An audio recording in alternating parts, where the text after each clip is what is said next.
Hey guys, it's Michol Dalcourt here. I am the creator of Viper and Viper Pro. I wanted to talk to you about breathing and these task-specific realities that we have in terms of movement. A lot of times we assess the glute and its function or its dysfunction relative to whether a person can consciously contract it or not.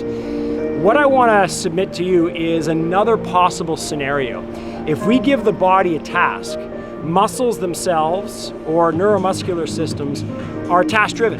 And so as it relates to the deep core structures, what I might ask a group of folks is, hey, can you contract the multifidus consciously? And the response is always, no, I can't do that. And the multifidus is important. It is a paraspinal muscle that segmentally stabilizes the lumbar spine, in fact, every segment. And so how do we actually get a resulting contraction if we're thinking about activation sequences, movement preparation?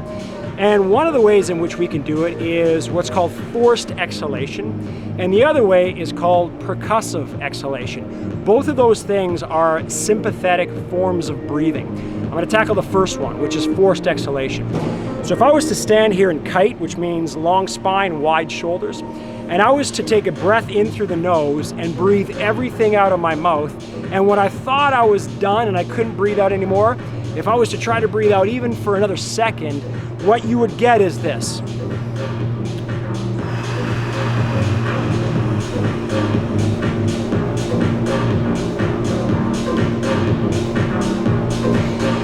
Now, what you may have noticed is shaking.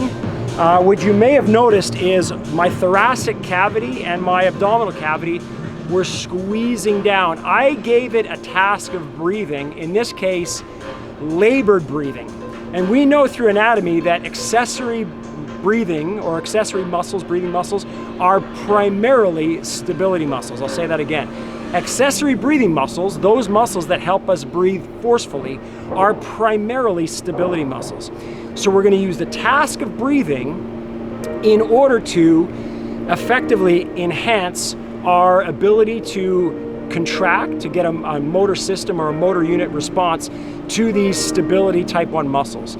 So if I was to grab, let's say, a Viper Pro, and I was to pre-position this in some sort of pattern, I'm going to give you two. One off to the side, and I was to forcefully exhale everything.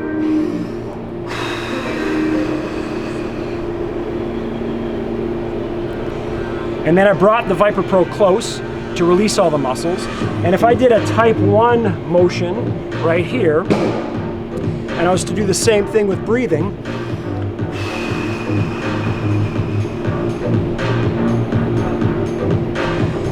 what I'm effectively doing is enhancing positional stability.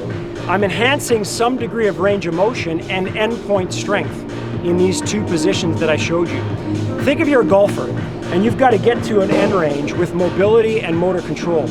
What we're effectively doing is taking the body into a pattern that it should be competent to get to, and then forcefully breathing, forced exhalation in that particular pattern. What we're now able to do from a nervous system point of view is stabilize and own that position. From a neuromuscular perspective, we are now upregulating all these stability-based type 1 motor units that enhance that position of the body and its motor control and stability.